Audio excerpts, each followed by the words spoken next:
गरिरहेछ। भनेपछि ल एउटा सामान्य भनौँ एउटा सहकारी संस्था छ, त्यो सहकारी संस्थाले आजभन्दा 10 वर्ष अगाडि ऋण लगानी गर्यो।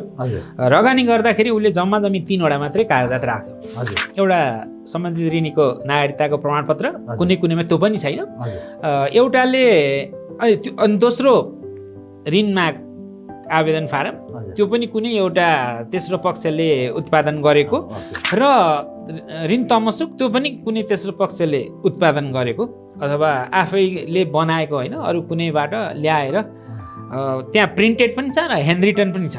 र आजभन्दा 10 वर्ष अगाडिको ऋण छ जसको कुनै धितो जमानी केही पनि छैन।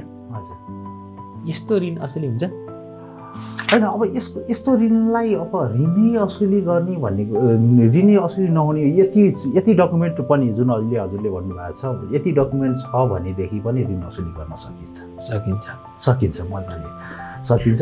अब यसको लागि चाहिँ हामीले त्यतिखेर जति प्रतिफल चाहिँ जति ब्याज दर उल्लेख गरेका छौँ त्यति नआउला।